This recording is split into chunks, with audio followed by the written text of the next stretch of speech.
ចងចាំថារឿងអាក្រក់កុំប្រព្រឹត្តរឿងមិនពិតកុំនិយាយរឿងបំផ្លាញអ្នកដទៃកុំគួរធ្វើអ្វីដែលជាស្ទើរគួរបំពេញ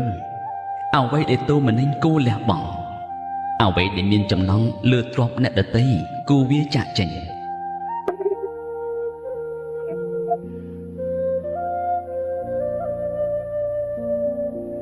ផ្លែណាទោះបីមុតយ៉ាងណាក៏មិនអាចយកទៅកាប់ឈើបានពូថៅទោះបីរឹងមាំប៉ុណ្ណាក៏មិនអាចយកទៅកោរពុកមាត់បានដែរព្រោះមនុស្សម្នាក់សុទ្ធតែមានចំណុចល្អផ្សេងពីគ្នាទាំងការងារដូចគ្នាខ្លះមិនដូចគ្នាខ្លះអ្នកខ្លះមានការងារក្រុមហ៊ុនអ្នកខ្លះធ្វើជាងអ្នកខ្លះធ្វើមន្ត្រីរាជការអ្នកខ្លះធ្វើសិល្បៈអ្នកខ្លះធ្វើស្រែឯអ្នក